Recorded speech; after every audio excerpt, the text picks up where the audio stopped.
का नाम पड़ा मलद। वो मलद नाम का जनपद था। विश्वामित्र जी कहते हैं, राम, यहां पर वो ताटका नाम की राक्षसी आ गई और उसने यहां सब कुछ नष्ट कर दिया, और वो इसी रास्ते में कहीं रहती है। राम जी ने पूछा, कहां रहती है? विश्वामित्र जी ने कहा, सेयम पंथानमावृत्य बसत्यत्यर्ध योजने। यहां से लेकर 6 कोस के बीच में वो घूमती टहलती रहती, उसका एरिया है, उसका क्षेत्र है, इसी क्षेत्र में वो रहती है। सेयम पंथानमावृत्य बसत्यत्यर्ध योजने। राम जी ने कहा, अच्छा। विश्वामित्र जी ने कहा, राम सावधान हो जाओ, अपनी धनुष पर प्रत्यंचा चढ़ा लो, बाण हाथ में ले लो। वो बड़ी मायाविनी है, यक्षिणी है, वो कहीं से आ जाएगी, किधर से भी आ जाएगी। राम जी ने तुरंत अपने धनुष को ज्यासज्ज कर लिया, बाण हाथ में ले लिया। सतत सावधान होकर के दोनों भाई चारों तरफ दृष्टिपात करते हुए सावधानी पूर्वक चलने लगे। विश्वामित्र जी ने कहा, राम, वो ताड़का कहीं से आ सकती है और कभी भी आ सकती है, और आ जाए तो उसे मार देना, छोड़ना मत। राम जी ने कहा, ठीक है, मार देंगे। विश्वामित्र जी ने सोचा कि ये तो मर्यादा पुरुषोत्तम है, कहीं ताड़का आई और ये मर्यादा पुरुषोत्तम मर्यादा के चक्कर में पड़ गए कि मैं पुरुष होकर के एक स्त्री के ऊपर हाथ कैसे उठाऊं, तब तो वो हम सबको मार डालेगी। इसलिए विश्वामित्र जी ने कहा कि नहीं ते स्त्री बध कृते घृणा कार्या नरोत्तम। हे राम, नहीं ते स्त्री बध कृते घृणा कार्या। ताड़का को स्त्री समझ करके उसके ऊपर घृणा मत करना। घृणा माने दया। आजकल घृणा शब्द का प्रयोग हम लोग दूसरे अर्थ में करने लगे। लोग कहते, महाराज हमको इनसे घृणा हो गई, लेकिन घृणा शब्द का मूल अर्थ है दया। विश्वामित्र जी कहते हैं, नहीं ते स्त्री वध कृते घृणा कार्या नरोत्तम। उसके ऊपर दया मत करना, मार देना। राम जी ने कहा, मार देंगे। थोड़ी दूर आगे बढ़े तो विश्वामित्र जी ने कहा, राम, ताड़का आ जाए तो छोड़ना मत, मार देना।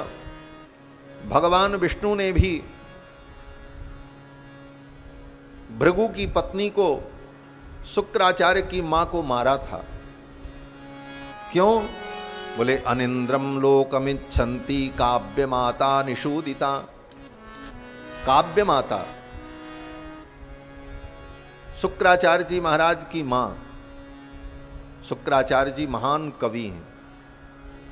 कवि माने कविता करने वाला तो होता ही है, कवि माने विद्वान। विद्वान शब्द का पर्यायवाची शब्द कवि है।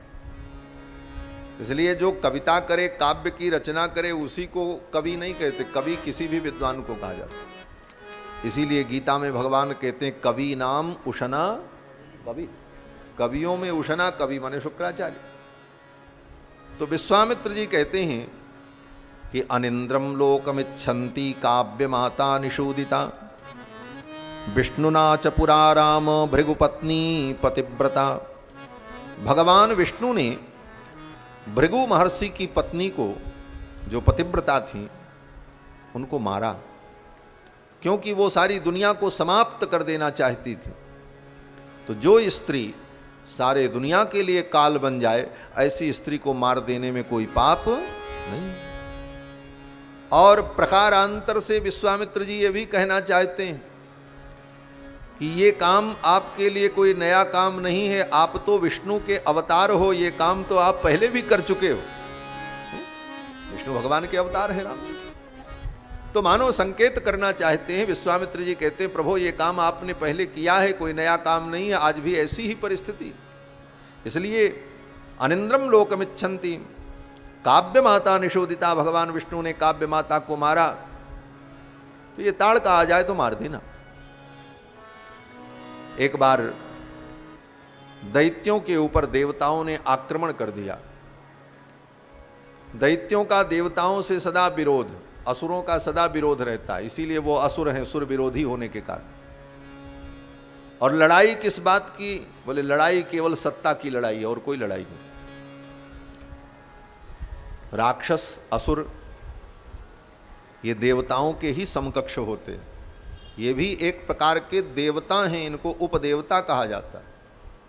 असुर भी उपदेवता हैं। जन्मजात इन असुरों को सिद्धियां प्राप्त रहती हैं, अंतर्धान हो जाना, अपने आकार प्रकार को छोटा कर लेना, बड़ा कर लेना, ये सब शक्तियां जो देवताओं में होती हैं वो असुरों में भी होती हैं जन्मजात। और ये असुर उपदेवता होते हैं, देवताओं से थोड़े नीचे कोटि में। उपदेवता के अंतर्गत इनकी गणना होती है और बड़े बड़े यज्ञों में इनको भी आहुति दी जाती है, ये आहुति के भोक्ता होते हैं। वेदों में मंत्र आया, अपहता असुरा रक्षाम शिवेदिशदः रक्षसाम भागोसी। राक्षसों को भाग दिया जाता है, उनका भाग है, वो भोक्ता हैं यज्ञ के। तो इनके अंदर भी दिव्य सिद्धियां जन्मजात होती। सत्ता के लिए विरोध होता ही रहता, सत्ता की लड़ाई देवता और दैत्यों में होती रहती। तो एक बार देवताओं ने दैत्यों के ऊपर आक्रमण कर दिया। उस समय दैत्यों के गुरु, असुरों के गुरु श्री शुक्राचार्य जी महाराज तपस्या करने चले गए। ये देवता और दैत्य दोनों आपस में लड़ते रहते हैं और दोनों की अपनी अपनी विशेषता है। देवताओं की विशेषता ये है कि देवता भगवान के परम भक्त हैं, गोविंद के भक्त हैं। अगर उनके ऊपर विपत्ति आवे तो अपनी गोविंद की शरण में चले जाते, गोविंद से प्रार्थना करते हैं, इसलिए गोविंद बार बार देवताओं की रक्षा करते हैं। और दैत्यों की विशेषता क्या है? बोले दैत्यों के ऊपर कोई विपत्ति आ जाए तो ये अपने गुरु की शरण में चले जाते। अगर देवता गोविंद के भक्त हैं तो दैत्य गुरु भक्त हैं, दैत्य भी कम नहीं है। और इनकी गुरु भक्ति देवताओं से भी बढ़कर है। देवताओं के राजा इंद्र तो अपने गुरु को मार डालते हैं, भागवत पढ़ लेना, विश्वरूप को मार डाला इंद्र ने। और दैत्य, बोले दैत्य इतने बड़े गुरु भक्त होते हैं, असुर इतने बड़े गुरु भक्त कि इनके गुरु कह दें कि तुम अपना सिर काट करके मुझे दे दो तो अपना सिर काट करके दे दो। इसी कारण से श्री शुक्राचार्य जी महाराज जो दैत्यों के गुरु हैं, अपनी तपस्या और साधना के द्वारा दैत्यों का संरक्षण करते रहते, उनकी भक्ति के कारण। और गुरु मेहरबान तो चेला पहलवान, गुरु मेहरबान हो तो चेला पहलवान। इसीलिए दैत्य इतने बलशाली हो जाते हैं कि स्वर्ग में जाकर के देवताओं को भी पराजित कर देते, क्योंकि गुरुदेव की कृपा। और जब जब इनके ऊपर संकट आवे तो दैत्य क्या करते हैं? बोले गुरु जी की शरण में जाते, पाहि मांग, फिर गुरुदेव इनके ऊपर कृपा करते। संजोग से देवताओं ने आक्रमण किया। उस समय शुक्राचार्य जी तपस्या करने गए थे। दैत्य सब भागते हुए गुरुजी के पास आए तो पता चला गुरुजी तो है ही नहीं, गुरुजी तो तपस्या करने गए। अब क्या करें? गुरुजी की माता जी थी घर में, भृगु जी की पत्नी, भृगुपत्नी। तो दैत्यों ने कहा गुरुदेव कहाँ हैं, हमारे ऊपर विपत्ति आ गई है, हम उनकी शरण में आए। उन असुरों को देखकर शुक्राचार्य की मां को दया आ गई। शुक्राचार्य की मां ने कहा कि मेरा बेटा तो तपस्या करने गया है, लेकिन कोई बात नहीं, तुम्हारे ऊपर विपत्ति आई है और तुम हमारी शरण में आए हो तो मैं तुम्हारी रक्षा करूंगी। क्या समस्या है? दैत्यों ने कहा देवराज इंद्र ने आक्रमण कर दिया है, देवराज इंद्र से हमें बचा लो। तो भृगु की पत्नी शुक्राचार्य की मां ने कहा ऐसी बात है तो आज मैं इंद्र को ही समाप्त कर दूंगी। तपस्विनी थी, पतिव्रता थी। अनिंद्रम लोकमिच्छन्तीम काव्य माता निषोदिता। काव्य माता ने कहा अनिंद्रम लोकमिच्छन्तीम, इस सारे लोक को मैं इंद्र से रहित कर दूंगी, आज मैं इंद्र को समाप्त कर दूंगी। और वो अपने तपोबल से, अपने पातिव्रत के प्रभाव से इंद्र को समाप्त कर देती। लेकिन भगवान विष्णु आ गए। भगवान ने सोचा इंद्र को समाप्त कर देंगी तो लोक में अनर्थ हो जाएगा, ऐसी स्थिति में इनका वध ही करना पड़ेगा और कोई विकल्प नहीं है। इसलिए भगवान विष्णु ने काव्य माता शुक्राचार्य की मां का वध कर दिया। विश्वामित्र जी कहते हैं ये ताड़का भी ऐसी समझ लो, स्त्री समझ करके इसके ऊपर दया मत करना, इसे मार देना। राम जी ने कहा मार देंगे। थोड़ी दूर आगे चलने पर विश्वामित्र जी ने फिर कहा, राम वो ताड़का आ जाए तो मार देना, उसके ऊपर दया मत करना। राम जी ने कहा मार देंगे। एक बार नहीं, 2 बार नहीं, 3 बार नहीं, 4 बार नहीं, 5 बार विश्वामित्र जी ने कहा राम ताड़का आ जाए तो मार देना। राम जी ने कहा गुरुजी वो आवे तब न मारे, अभी तक आई नहीं, कैसे मारे। ठाकुर जी सोचने लगे जब तक ये ताड़का मरेगी नहीं तब तक मेरे गुरुजी को शांति नहीं मिले। अब ताड़का के आने की प्रतीक्षा नहीं करेंगे, अब तो ताड़का को बुला ही लेते, ऐसे तो आएगी नहीं, हम ही को कुछ करना हो। और राम जी ने क्या किया, बोले एवं मुक्त्वा धनुर्मध्ये बद्ध्वा मुष्टिमरिंदमः। धनुष की डोरी को राम जी ने ऐसे पकड़ा और जोर से खींचा। एवं मुक्त्वा धनुर्मध्ये बद्ध्वा मुष्टिमरिंदमः ज्याघोषमकरोत् तीव्रम दिशः शब्देन नादयन्। डोरी पकड़ करके राम जी ने जोर से खींचा और खींच करके जब डोरी छोड़ी तो धनुष की डोरी से ऐसी टंकार हुई कि तेन शब्देन वित्रस्ता ताटका वनवासिनः। धनुष की डोरी को पकड़ करके राम जी ने जब खींचा और छोड़ा, ऐसी टंकार हुई कि पूरा ताटका वन कंपित हो गया। उस ताड़का वन में जितने जीव जंतु थे सब चिघाड़ने लगे और इधर उधर भागने लगे ऐसी ध्वनि को सुनकर। ताड़का भी सो रही थी, उसकी भी नींद खुल गई, चौंक करके उठी और उसने देखा कौन आ गया मेरे क्षेत्र में, जिसके कारण पूरे वन में हलचल मच गई। और देखने के लिए जब ताड़का दौड़ी तो देखा विश्वामित्र जी को, राम लक्ष्मण को।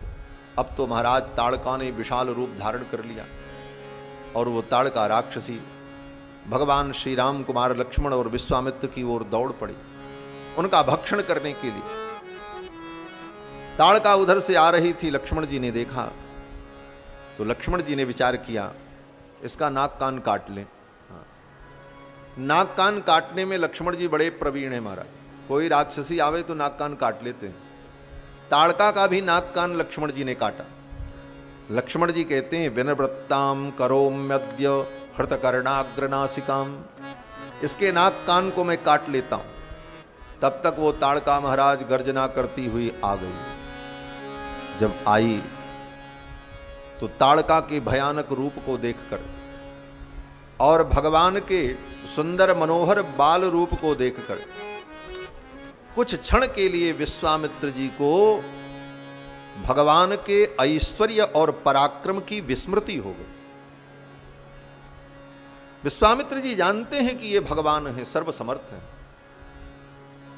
ये अपने संकल्प से अनंत अनंत ब्रह्मांड को उत्पन्न करते हैं, अपने संकल्प मात्र से अनंत अनंत ब्रह्मांड का प्रलय कर देते हैं, इनके लिए कुछ भी असंभव नहीं। ये सब कुछ जानते हुए विश्वामित्र जी को लगा राम जी तो बड़े बालक हैं, ये तो निरा बालक ही है और ये ताड़का राक्षसी बड़ी भयानक है, कहीं मेरे राम का अनिष्ट न कर।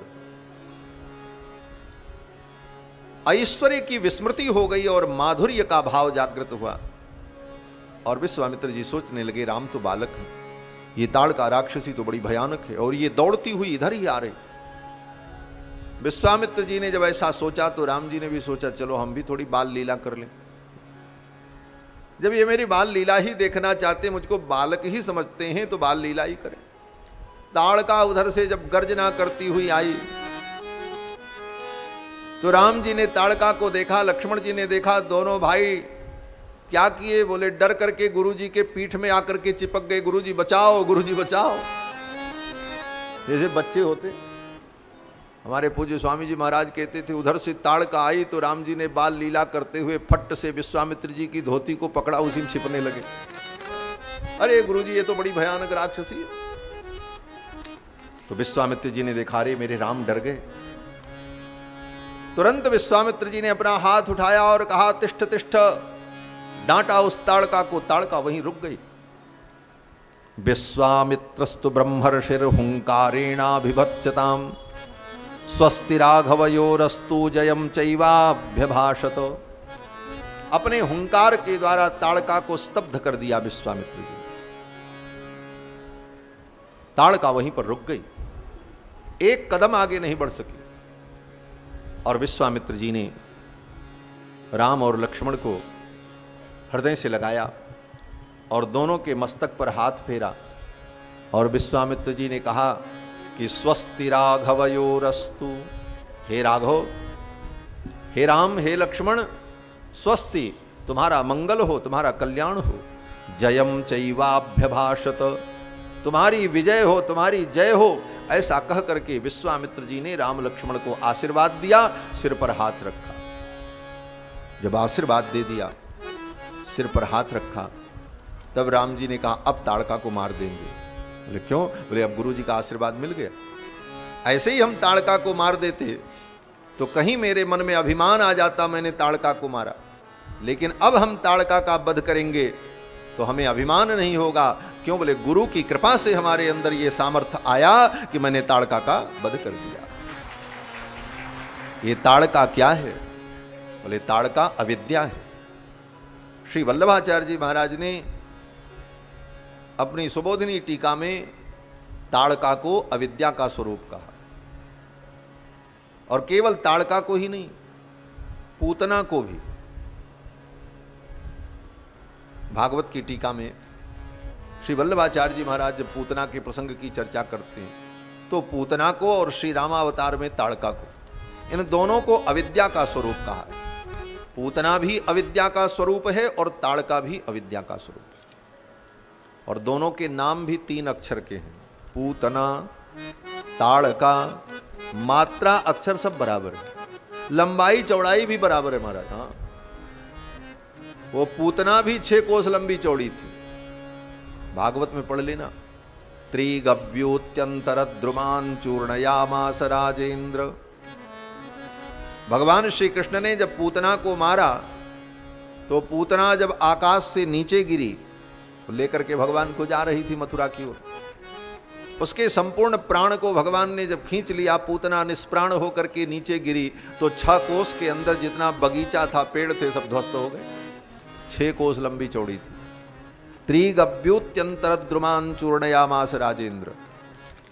और ये ताड़का कितनी बड़ी थी? बोले विश्वामित्र जी ने पहले ही बताया, बसत्यत्यर्ध योजने, 6 कोस में रहती थी। 6 कोस लंबा मानो उसका शरीर था। तो ताड़का और पूतना ये दोनों अविद्या का स्वरूप, और दोनों अवतार में भगवान ने पहले अविद्या का विनाश किया। श्री कृष्णावतार में भी भगवान ने सबसे पहले पूतना नाम की राक्षसी को मारा, किसी राक्षस को नहीं मारा, राक्षसी को मारा। और श्री रामावतार में भी शुरुआत कहां से हुई? बोले ताड़का से हुई। दोनों अवतार में भगवान ने राक्षसियों का वध किया, और ये दोनों राक्षसियां अविद्या का स्वरूप है। और अविद्या का विनाश कैसे होगा? बोले रामावतार में दूसरा संकेत है, कृष्णावतार में दूसरा संकेत है। रामावतार में भगवान अपनी लीला से ये संकेत करते हैं, ये मर्यादा पुरुषोत्तम की लीला है। राम जी ताड़का का वध तो करते हैं, लेकिन अपने मन से नहीं, गुरु जी के कहने पर, और गुरु जी का आशीर्वाद प्राप्त करके ताड़का का वध करते हैं। अर्थात जीव के अविद्या की निवृत्ति तभी होगी जब गुरु की कृपा होगी और गुरु का आशीर्वाद प्राप्त होगा। ये रामावतार की मर्यादा बताई। गुरु का आशीर्वाद, गुरु की कृपा हो तभी जीवन से अविद्या और अज्ञान की निवृत्ति हो। और कृष्णावतार में, बोले कृष्णावतार में भगवान लीला पुरुषोत्तम है, योग योगेश्वर है। इसलिए कृष्णावतार में भगवान किसी से नहीं पूछते, और कोई भगवान से नहीं कहता तुम पूतना को मारो। बिना किसी के कहे, बिना किसी के पूछे पूतना को मार देते। और पूतना को मारने के लिए भगवान को किसी से आदेश नहीं लेना पड़ता। रामावतार में तो विश्वामित्र जी आदेश देते। क्यों? बोले मर्यादा पुरुषोत्तम का अवतार है। राम जी सोचते हैं किसी भी स्त्री का गुरु जी की अनुमति के बिना, बड़ों की अनुमति के बिना स्पर्श करना भी अपराध है, तो गुरु जी की अनुमति हो तब मारे।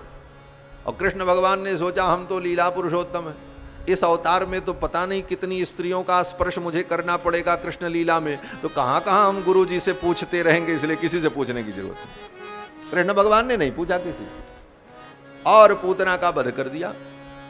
राम जी ने आंख खोल करके ताड़का को देखते हुए ताड़का का वध किया, और कृष्ण भगवान ने, बोले कृष्ण भगवान ने अपनी आंखों को बंद कर लिया और ताड़का को, पूतना का वध कर दिया। भगवान कृष्ण ने अपनी आंखों को बंद कर ली।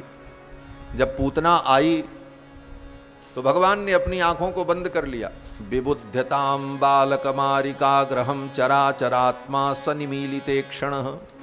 व्यास जी कहते हैं कि विबुद्धताम बालकमारिका ग्रहम, बालकों की हत्या करने वाली उस ग्रह रूपिणी पूतना को देखकर चराचरात्मा सनिमीलिते क्षण, चराचरात्मा भगवान श्री कृष्ण ने अपने नेत्रों को निमीलित कर लिया, बंद कर लिया।